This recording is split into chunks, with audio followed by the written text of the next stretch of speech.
Welcome back to my channel Dolly blogs. आज मैं बहुत ही टेस्टी और हेल्दी ब्रेकफास्ट के साथ हाजिर हो गई हूँ। ब्रेकफास्ट क्या है?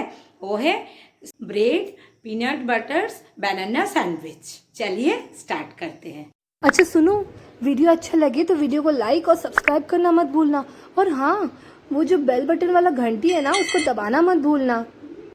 एक ब्रेड लिए और ब्रेड के चारों ओर नाइफ के हेल्प से उसे काट लिए। एक बनाना लिए, छिलका को उतार लिए। अब इसे लंबा स्लाइस में काट लिए और ब्रेड के ऊपर पीनट्स बटर्स लगा के ऊपर में ये बनाना रख के फिर उसे रोल कर लिए।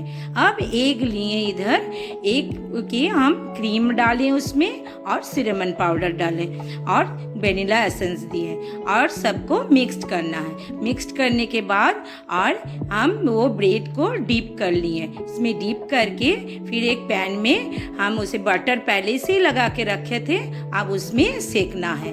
उसे सेकने के बाद अच्छे से सेक लिए। सेकने के बाद हमारा पीनट्स बटर बनाना रेडी हो गया है सैंडविच। ऊपर से हम हनी दे दिए, हमारा बनके